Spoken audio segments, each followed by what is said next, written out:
El aire en el salón era un murmullo de celebración y copas tintineando.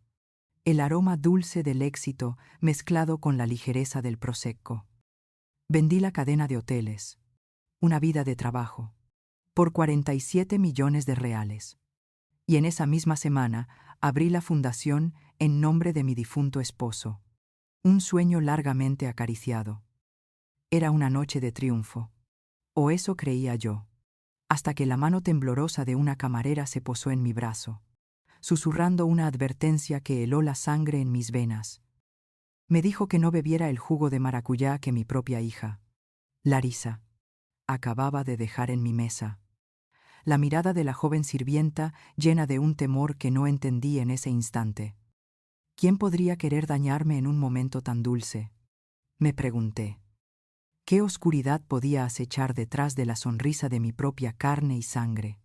La hija que crié con tanto amor, la que creí conocer como a la palma de mi mano. El salón de eventos del hotel más prestigioso de la cadena, ahora vendido, brillaba con una luz que se sentía irreal.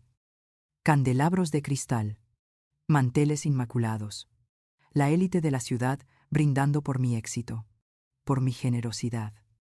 Yo, Elena Ramos, de 65 años, sentada en el centro de esta oda a mi vida, sentía una extraña mezcla de alegría y una melancolía persistente. La alegría era por el logro, por la fundación que honraría la memoria de Marcos, mi amado esposo, transformando nuestra fortuna en un legado para otros. La melancolía, supongo, era la eterna compañera de la edad, el recordatorio de todo lo que se pierde en el camino, las ausencias que ninguna celebración puede llenar. Larisa y André, mi yerno, se acercaron a mi mesa con sonrisas radiantes. Demasiado radiantes. Quizás Larisa, siempre hermosa, vestida de un rojo vibrante que contrastaba con la palidez que a veces notaba en sus ojos. Me trajo el vaso de jugo. «Mamá, para que te refresques», dijo, su voz un poco más alta de lo necesario por la música. André me dio un beso en la mejilla, su saludo siempre un poco distante, siempre calculado. Los vi alejarse, mezclándose entre los invitados, y apenas noté la pequeña pausa que hicieron cerca de la barra, una mirada rápida entre ellos, que mi mente, en ese momento, ebria de felicidad y cansancio, ni siquiera registró.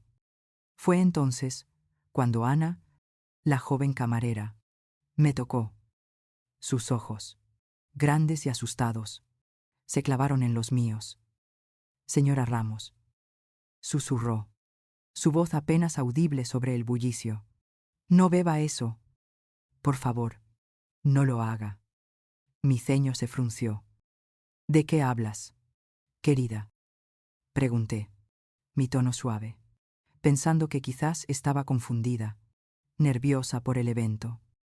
Ella no respondió con palabras, solo tomó mi mano, y sus pequeños dedos temblorosos se aferraron a mi brazo con una fuerza sorprendente.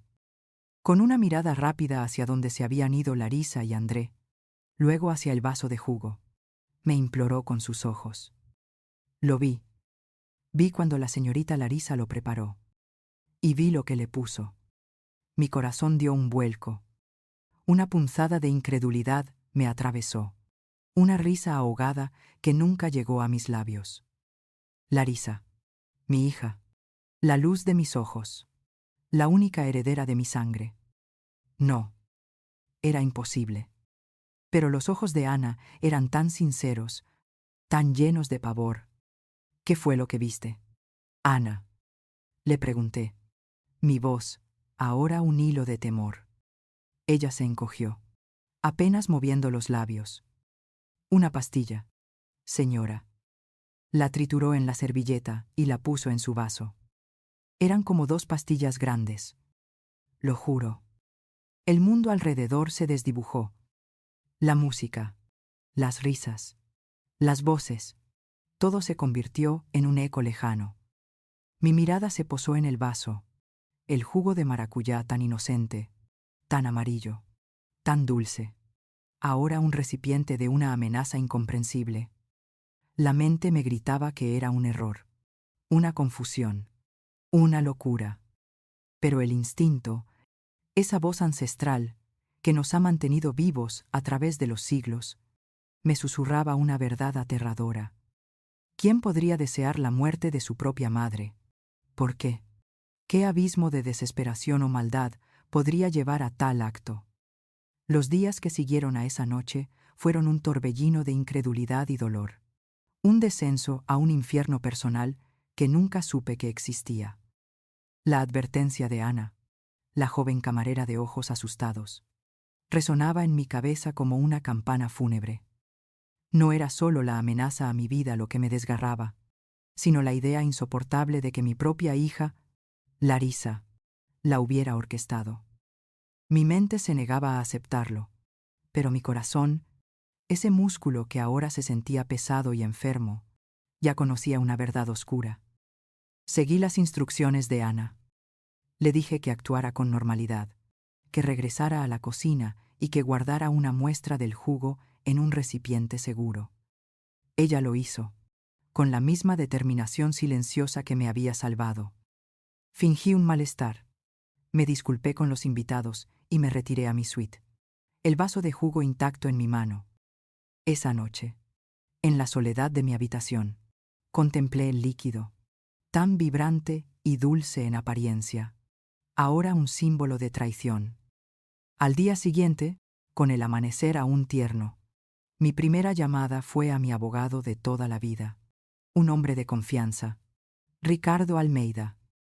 Su voz, siempre serena, se quebró un poco cuando le conté la historia, el incredulidad palpable en cada palabra que pronunció. Larisa, Elena, ¿estás segura de lo que dices? No estaba segura, no del todo, pero el miedo era una certeza. Le entregué la muestra del jugo, sellada, y le pedí que la analizara en un laboratorio independiente, sin hacer preguntas, con la máxima discreción. La espera fue una tortura. Cada minuto era una hora, cada hora una eternidad. Me encerré en mi casa, negándome a ver a nadie, ni siquiera a Larisa, que me llamaba preocupada, preguntando por mi indisposición. Sus llamadas sonaban huecas, cada palabra, cada tono de su voz. Se sentía como una daga. ¿Era genuina su preocupación o era una actuación, una máscara para ocultar la oscuridad que había visto en los ojos de Ana? Finalmente, la llamada de Ricardo llegó. Su voz, ahora grave, sin rastro de incredulidad, solo una profunda tristeza. Elena, los resultados han llegado. Había propranolol en el jugo, en una dosis significativamente alta.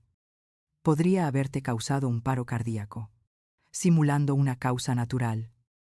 Una dosis peligrosa. Elena. El mundo se detuvo. El nombre, propranolol, se grabó en mi memoria. Un beta bloqueante, usado para regular la presión arterial, pero en dosis excesivas. Un veneno silencioso, perfecto para simular un ataque al corazón en una mujer de mi edad con historial familiar de problemas cardíacos. El plan había sido frío, calculado, diabólico. La confirmación fue un golpe devastador, peor que la muerte de mi esposo, porque esta vez el verdugo era mi propia carne.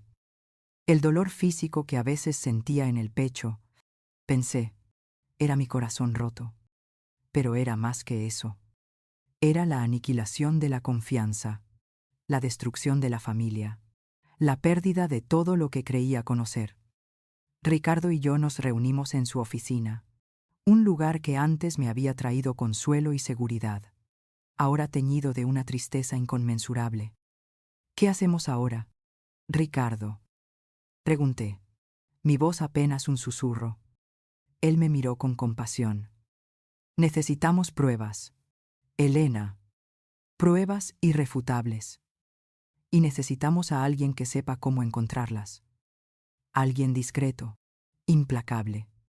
Fue entonces cuando Ricardo me habló de un viejo amigo suyo, un ex investigador de la Policía Federal, un hombre llamado Jorge Ferreira.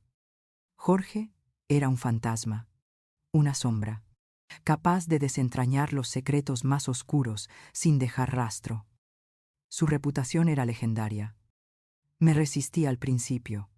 La idea de exponer la podredumbre de mi familia a un extraño era insoportable.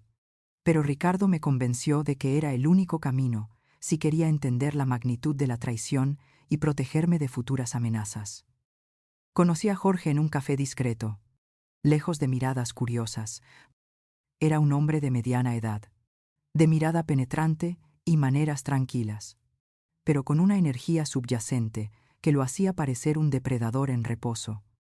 Le conté la historia, con la voz temblorosa, la vergüenza quemándome. Él escuchó en silencio, sin interrupciones, sus ojos fijos en los míos. Cuando terminé, me preguntó, ¿por qué crees que hicieron esto, Elena? Dinero, respondí, sin dudar. Siempre ha sido el dinero. Larisa y André nunca han sido buenos con él. Gastaban más de lo que tenían, siempre pidiendo, siempre esperando más. Pensaron que con la venta de la empresa, mi fortuna sería suya. La fundación. Los irritó. Quise dejarles una parte considerable, por supuesto, pero la mayor parte iba a la fundación. No lo vieron como algo noble, sino como un obstáculo. Jorge asintió lentamente. El móvil es claro. Ahora, el método y las pruebas. Necesito acceso a todo lo que puedas darme. Cuentas bancarias, historiales de llamadas, cámaras de seguridad de la casa, todo lo que pueda arrojar luz sobre sus movimientos, sus deudas, sus comunicaciones. La investigación comenzó, una intrusión dolorosa en la vida de mi propia hija. Cada solicitud de Jorge, cada pista que seguía, era un puñal más en mi corazón. Descubrí que Larisa y André estaban sumergidos en deudas hasta el cuello, préstamos personales exorbitantes, hipotecas impagadas, tarjetas de crédito al límite. Habían invertido en negocios fallidos, proyectos arriesgados que se habían desmoronado, todo sin mi conocimiento. El lujo que mostraban, la fachada de éxito, era una mentira elaborada, sostenida por la expectativa de mi fortuna.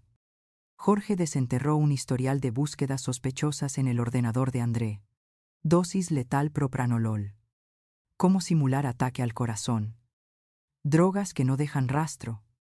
También encontró registros de compras de propranolol en línea, bajo nombres falsos, entregados a direcciones de apartados de correos temporales. El rastro era frío, pero existía. Encontró correos electrónicos entre Larisa y André discutiendo el plan, la solución a nuestros problemas. El día de la liberación. Aunque no mencionaban explícitamente el asesinato, el contexto era inconfundible. La crueldad de sus palabras me dejó sin aliento. Se referían a mi muerte como una inversión que les daría la libertad financiera. Mi mente retrocedió en el tiempo, buscando señales, pistas que había ignorado o minimizado. Recordé las constantes quejas de Larisa sobre mi obsesión con la fundación, sus miradas de impaciencia cuando hablaba de mi testamento, sus críticas sutiles a mi excesiva generosidad con causas benéficas. Recordé a André, siempre el manipulador, el susurrador al oído de mi hija, alimentando su resentimiento, su avaricia. Él nunca trabajó realmente, siempre invirtiendo el dinero de Larisa, y por extensión, el mío. Hubo una vez, unos años antes, que mi casa fue robada. Nada de valor, solo algunas joyas sentimentales. Pensé que era un robo al azar. Ahora, con los ojos de la sospecha abiertos, me preguntaba si había sido una prueba, un ensayo, una forma de medir mi reacción, de ver si la casa tenía alarmas, si la seguridad era laxa. La paranoia me carcomía. La evidencia se acumulaba, pieza a pieza, formando un mosaico grotesco de traición. Las cámaras de seguridad del hotel, revisadas con la experiencia de Jorge, revelaron a Larisa y André con un recipiente pequeño, manipulando algo antes de que Larisa se acercara a mi mesa. Era una fracción de segundo, un movimiento sutil, pero ahí estaba. La joven camarera, Ana, se convirtió en una pieza clave. Ella estaba dispuesta a testificar. Su testimonio, combinado con la evidencia forense y digital, sería devastador. Mi corazón no solo estaba roto, estaba hecho pedazos. No lloraba en voz alta. Las lágrimas parecían haberse secado dentro de mí, reemplazadas por un vacío helado. Era como si la esencia de mi ser, la parte que creía en el amor incondicional de una hija, hubiera muerto. La mujer que había sido, esa Elena Ramos optimista y entregada a su familia, se desvanecía. En su lugar, emergía una figura más dura, más cautelosa, pero también, de alguna manera, más decidida. La magnitud de la traición era tan grande que me sentía ahogada. Me preguntaba si había fallado como madre, si había sido demasiado indulgente, demasiado generosa, o si la semilla de la avaricia ya estaba en Larisa desde el principio, esperando las condiciones adecuadas para florecer. Mis pensamientos se enredaban en el laberinto de la culpa y el arrepentimiento. ¿Podría haberlo evitado? ¿Debería haber visto las señales? La respuesta, por supuesto, era no. Nadie espera que su propio hijo intente matarle. Nadie. La vida continuó. Pero para mí, todo era una niebla. Comía sin apetito. Dormía con sueños inquietantes. Mi única motivación era la justicia, no por venganza, sino por una necesidad desesperada de entender, de cerrar ese capítulo, de protegerme de una amenaza que ahora era real y personal. Jorge me mantuvo al tanto de cada descubrimiento, cada pieza de evidencia, con una frialdad profesional que me ayudó a mantenerme anclada en la realidad. Ricardo se ocupaba de los aspectos legales, preparando el caso, estudiando las opciones. Llegó el día en que Jorge me dijo: «Tenemos suficiente. Elena, más que suficiente. Podemos ir a la policía, pero eso significaría un escándalo público, una vergüenza para ti y para la memoria de tu esposo. O podemos confrontarlos directamente».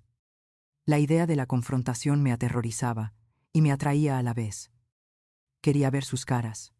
Quería que supieran que lo sabía, que su plan había fallado.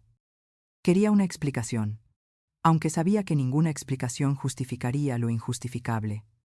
Decidí la confrontación directa. Convoqué a Larisa y André a mi casa, a una cena. Les dije que era importante, que quería hablarles sobre la fundación, sobre mis planes para el futuro. Sus voces al teléfono sonaron animadas, quizás pensando que por fin había cedido, que la herencia sería suya antes de lo esperado. La ironía era tan amarga que casi me ahoga. La noche de la confrontación, mi casa se sentía como un escenario. Cada objeto, cada sombra, parte de una obra trágica.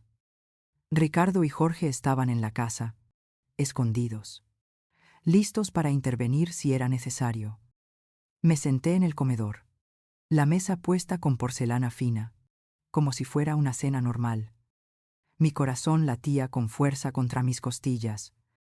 Larisa y André llegaron, puntuales, con su falsa alegría.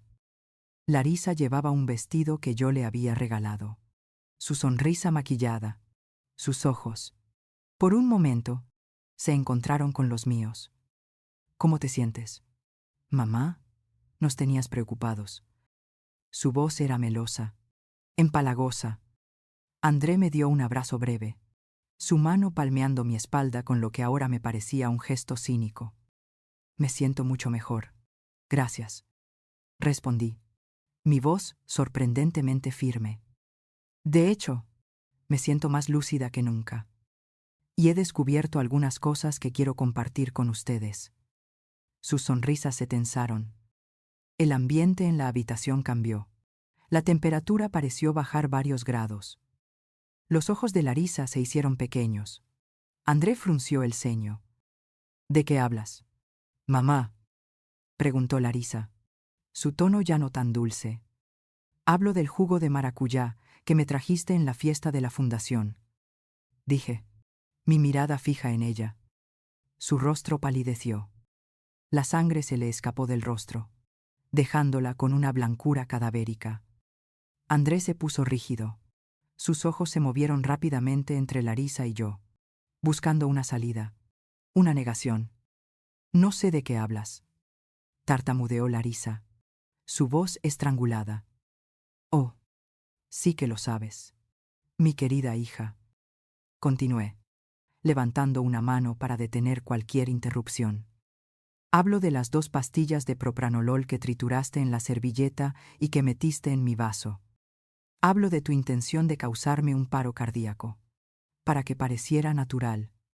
Hablo de tu deseo de heredar mi fortuna antes de tiempo, sin tener que esperar mi muerte natural. El silencio en la habitación era ensordecedor, pesado, aplastante. Larisa se derrumbó en la silla. Sus manos temblaban incontrolablemente. André, con un intento desesperado de control, se puso de pie.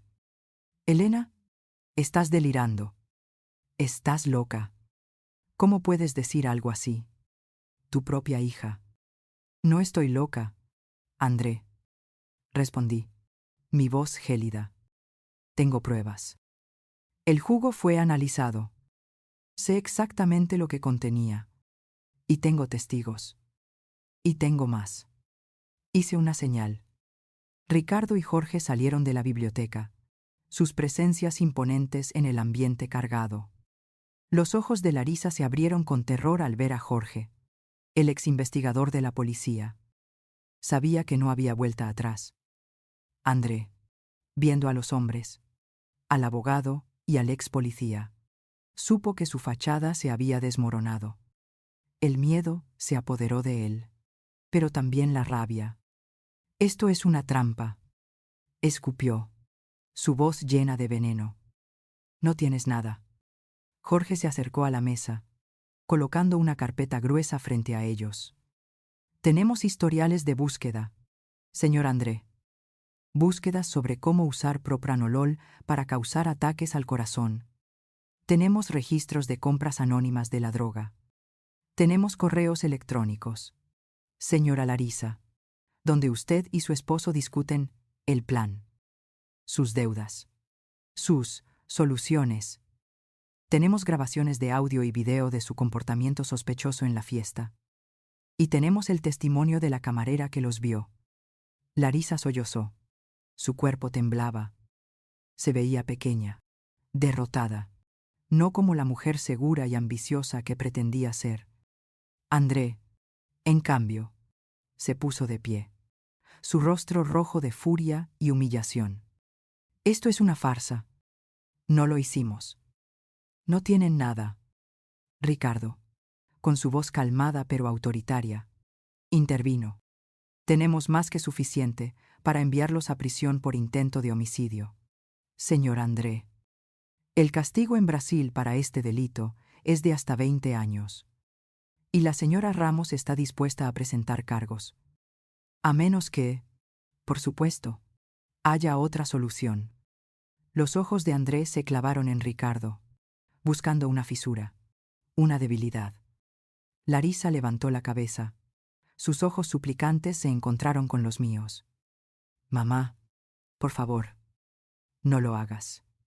No lo haga, pregunté, la rabia y el dolor finalmente estallando en mi voz. ¿No lo haga? ¿Después de lo que intentaste hacer? Después de planear mi muerte, tu propia madre. ¿Por dinero? ¿Crees que esto es un juego? ¿Larisa? ¿Crees que puedes envenenarme y luego pedirme piedad? Las lágrimas corrían por su rostro, dejando surcos en el maquillaje. Estábamos desesperados. Mamá, muy desesperados. Las deudas. André perdió todo nuestro dinero. No sabíamos qué hacer.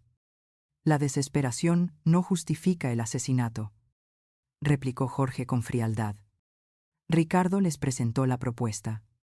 La señora Ramos está dispuesta a evitar la presentación de cargos, a cambio de que firmen un acuerdo. Un acuerdo de confesión de los hechos, de renuncia a cualquier derecho sobre su patrimonio, y de un compromiso de desaparecer de su vida para siempre. No podrán contactarla, ni a su fundación, ni a nadie de su círculo.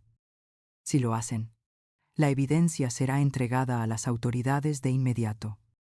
¿Y a cambio de qué traen?, preguntó André, su voz áspera. A cambio, la señora Ramos pagará todas sus deudas, respondió Ricardo. Un nuevo comienzo. Pero lejos de aquí. Tendrán que abandonar el país y no regresar. Y, para asegurar el cumplimiento, la señora Ramos establecerá un mecanismo de activación. Si algo le sucediera, si usted fuera herida, si tuviera un accidente, esta evidencia sería entregada automáticamente a las autoridades, junto con el acuerdo que firmarán. Es su seguro de vida. Elena. La propuesta era una cuerda floja, una forma de salvación para ellos, pero una condena para mí. Condenarme a la ausencia de mi única hija, pero era el único camino para protegerme y para que yo pudiera seguir adelante sin la sombra de su maldad. Larisa miró a André. Sus ojos ya no tenían el brillo de la avaricia, solo el terror de la cárcel. André sopesó sus opciones. La vergüenza pública, la prisión, o un escape humillante, pero con sus deudas saldadas. Era una elección clara para él, el cobarde que era. Él era el cerebro. Ella, la ejecutora, cegada por su influencia. Aceptamos, dijo André, su voz apenas un susurro. Larisa, con los ojos llenos de lágrimas, me miró una última vez. Lo siento, mamá, dijo, sus palabras sonando vacías, forzadas. Yo no respondí. No había palabras para expresar el abismo que se había abierto entre nosotras. El perdón era una palabra que ya no existía en mi vocabulario para ella. El acuerdo fue redactado, las confesiones firmadas, el dinero de las deudas transferido. En pocos días, Larisa y André desaparecieron. Se fueron del país sin mirar atrás, sin una llamada, sin una carta, borrados de mi vida, como si nunca hubieran existido. El vacío que dejaron era inmenso, un agujero negro en mi alma. Había perdido a mi hija, la idea de la familia, la inocencia que alguna vez creí poseer. El silencio que siguió a la partida de Larisa y André fue ensordecedor, un vacío que se extendía por cada rincón de mi casa, por cada fibra de mi ser. Había logrado mi objetivo, mi seguridad estaba garantizada, pero el precio había sido la aniquilación de mi última conexión familiar de sangre. La casa, que antes resonaba con los ecos de mi esposo y la promesa de un futuro con mi hija, ahora se sentía como una tumba. Las noches eran largas, llenas de insomnio y de la amarga reflexión de lo que pudo haber sido. Me sentía como un barco a la deriva, sin rumbo. El ancla de mi existencia rota, la fortuna que había amasado, la fundación que había soñado. Todo se sentía vacío, desprovisto de significado. ¿Para qué vivir? Si no tenía a nadie a quien dejar un legado, nadie con quien compartir la alegría o la tristeza. Ricardo y Jorge se habían retirado. Su trabajo hecho. Me dejaron con una sensación de gratitud, pero también de una soledad abrumadora. Pasaron semanas, quizás meses, en una neblina de tristeza. Mis amigos intentaron consolarme, pero no había palabras para describir el infierno que estaba viviendo. ¿Cómo explicar que tu propia hija había intentado matarte, que habías tenido que exiliarla de tu vida? La vergüenza y el dolor eran demasiado grandes para compartirlos. Inventé una historia de desacuerdos familiares, de diferencias irreconciliables, y me retiré aún más. Un día, mientras hojeaba los planos de una guardería para huérfanos que la Fundación Marcos Ramos planeaba construir. Una chispa, tenue, al principio, comenzó a arder dentro de mí.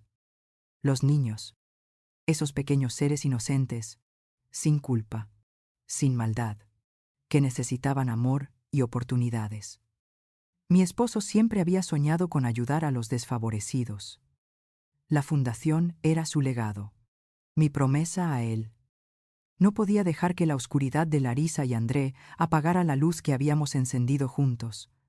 Fue una decisión consciente, una batalla diaria contra la depresión que me acechaba. Empecé a dedicarme en cuerpo y alma a la Fundación Marcos Ramos. Convertí mi dolor en propósito, mi ira en energía constructiva. La guardería para huérfanos fue solo el comienzo.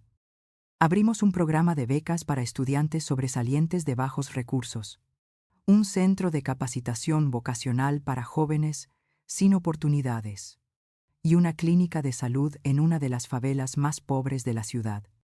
Las mañanas las pasaba en reuniones con arquitectos, con trabajadores sociales, con educadores.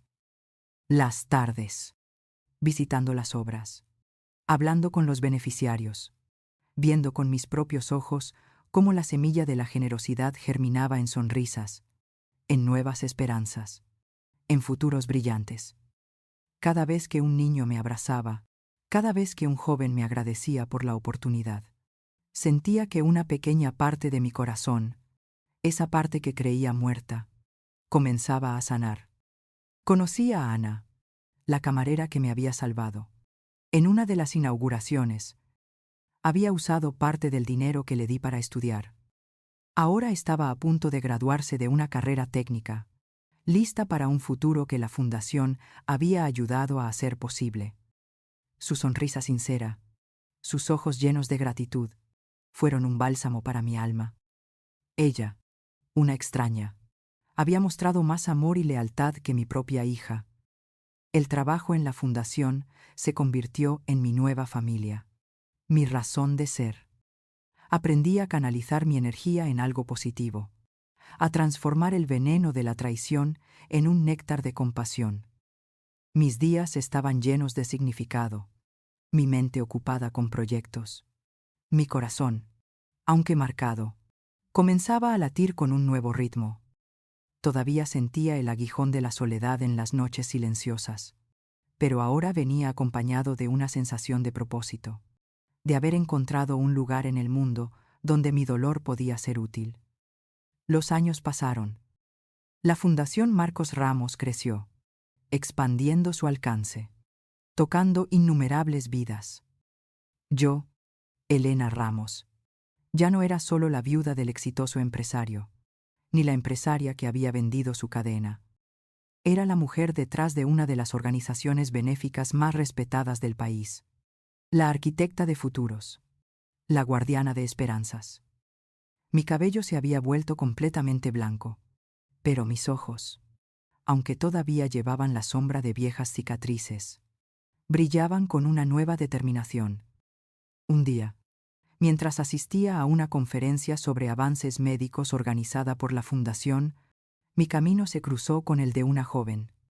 Era una de las becarias, una estudiante de medicina destacada, que presentaba un prometedor proyecto de investigación sobre la regeneración de tejido cardíaco. Su nombre era Sofía. Sofía era brillante, apasionada, con una chispa en sus ojos que me recordaba a mí misma en mi juventud. Tenía una energía contagiosa, una curiosidad insaciable. La escuché hablar de su investigación, de su sueño de encontrar una cura para enfermedades cardíacas que afectaban a millones de personas. Me sentí inexplicablemente atraída por ella, por su espíritu, por su dedicación. Después de su presentación, me acerqué a ella. «Sofía, tu trabajo es extraordinario», le dije, mi voz llena de admiración.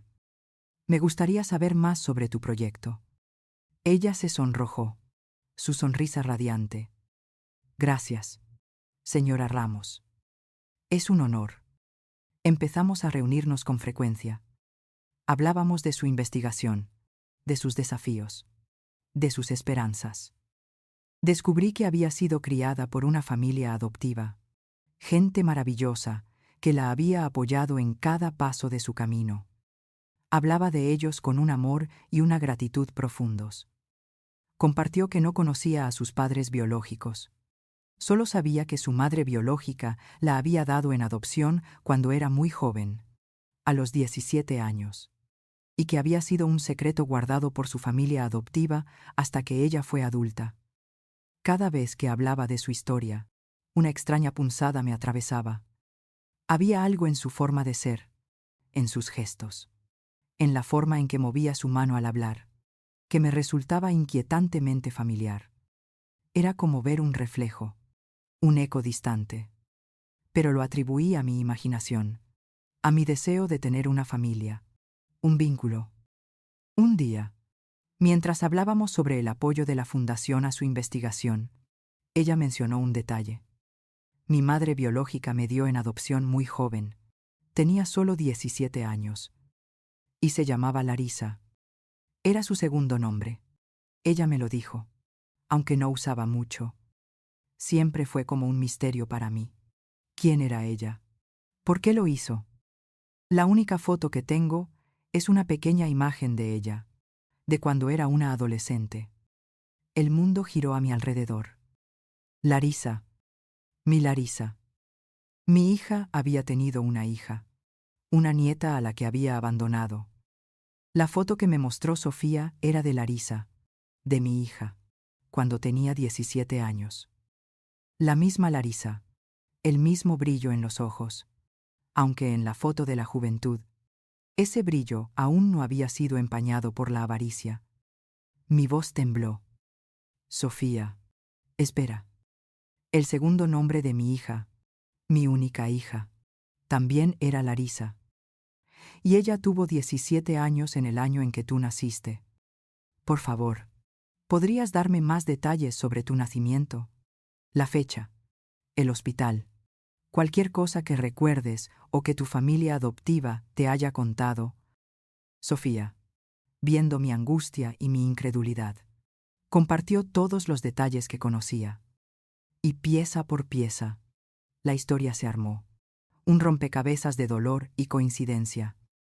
Larisa, mi hija, había quedado embarazada en secreto a los 16 años. Por vergüenza, por miedo a mi reacción, por su ambición de vivir una vida sin ataduras. Había ocultado el embarazo y había dado a su hija, mi nieta, en adopción en cuanto nació. Lo había hecho en otra ciudad, lejos de mis ojos, manteniendo el secreto con una ferocidad que ahora me asombraba. Las lágrimas corrieron por mi rostro, lágrimas de una alegría agridulce. Alegría por haber encontrado una nieta, una conexión de sangre, una parte de mi familia que creí perdida para siempre. Agrio, por el secreto, por el dolor de mi hija, y por la crueldad con la que había abandonado a su propia hija. Soy tu abuela, susurré, mis ojos nublados por las lágrimas. Soy tu abuela, Sofía. Ella me miró con una mezcla de shock, incredulidad y una esperanza naciente. Poco a poco, la verdad se asimiló en su mente. Nos abrazamos. Un abrazo que sanó heridas invisibles, que llenó el vacío que ambas llevábamos dentro. Era como si el destino, en su infinita sabiduría, hubiera encontrado una manera de recompensarme por el dolor, de ofrecerme una segunda oportunidad para el amor familiar. Nuestra relación floreció. Sofía era todo lo que Larisa no había sido: bondadosa, dedicada, con un corazón lleno de compasión y un intelecto brillante. Pasamos horas hablando, conociéndonos, compartiendo historias. Le conté la historia de mi vida, de mi esposo, de la fundación.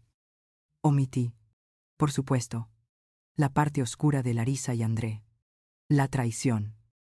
Le dije que su madre había optado por un camino diferente en la vida, que había priorizado su libertad individual, y que yo había aceptado su decisión de no estar presente. No quería empañar la imagen de su madre. por tenue que fuera. Quería que tuviera una visión de esperanza, no de traición. La Fundación Marcos Ramos abrazó el proyecto de Sofía sobre la regeneración de tejido cardíaco con todo su apoyo. Con mi inversión y la dedicación de Sofía, el proyecto avanzó a pasos agigantados. Logramos llevarlo a la fase de ensayos clínicos tempranos. Un logro monumental que podría revolucionar la medicina. Era mi manera de honrar a Marcos, de convertir el dolor en una fuerza para el bien, de dejar un legado que trascendiera mi propia vida y mi propia familia. El destino no solo me había traído a Sofía, sino que también me había dado una segunda oportunidad para construir una familia. Conocí a sus padres adoptivos, una pareja maravillosa y cariñosa que la había criado con tanto amor. Los abracé con gratitud, reconociendo el inmenso regalo que me habían dado al cuidar de mi nieta. La inauguración del Hogar de Niños Marcos Ramos, la primera guardería para huérfanos que habíamos construido. Fue un día de alegría inmensurable. El sol brillaba. Las risas de los niños llenaban el aire. Sofía estaba a mi lado, su mano en la mía.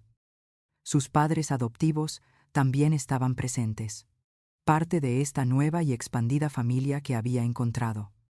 Miré a mi alrededor, a los niños corriendo, a los jóvenes becados ayudando, a los profesores del centro vocacional. Mi corazón, una vez roto, ahora rebosaba de una plenitud que nunca creí posible. Había perdido una hija, pero había ganado una nieta, una familia más grande, un propósito que trascendía mis sueños más salvajes. Mi vida había dado un giro inesperado, transformando la amargura de la traición en un legado de compasión y un reencuentro milagroso. En cuanto a Larisa y André, las noticias eran esporádicas, filtradas a través de redes sociales y contactos indirectos. Se habían separado. Su unión forjada en la avaricia no había resistido la presión del exilio y el fracaso. Vivían en diferentes países, lejos de la vida que una vez habían ambicionado robar. Recibí una vez un correo electrónico anónimo, de una dirección genérica, con un breve mensaje. Era de Larisa, pidiendo perdón, hablando de sus arrepentimientos, de la oscuridad que la había consumido. No respondí. No había nada que decir. Pero una parte de mí, esa parte que Sofía había ayudado a sanar, sentía una punzada de tristeza por la vida que había elegido, por el abismo de soledad en el que se había hundido. La vida, a veces, nos presenta caminos inesperados, y la verdadera sabiduría reside en elegir la compasión sobre la amargura, en encontrar un nuevo propósito, incluso en medio de las ruinas de lo que una vez fue. Mi legado no sería el dolor, sino la esperanza que se extendía a través de los niños del hogar, a través de los jóvenes becados, a través del brillante futuro de mi nieta Sofía. Mi vida, finalmente, había encontrado su verdadera paz.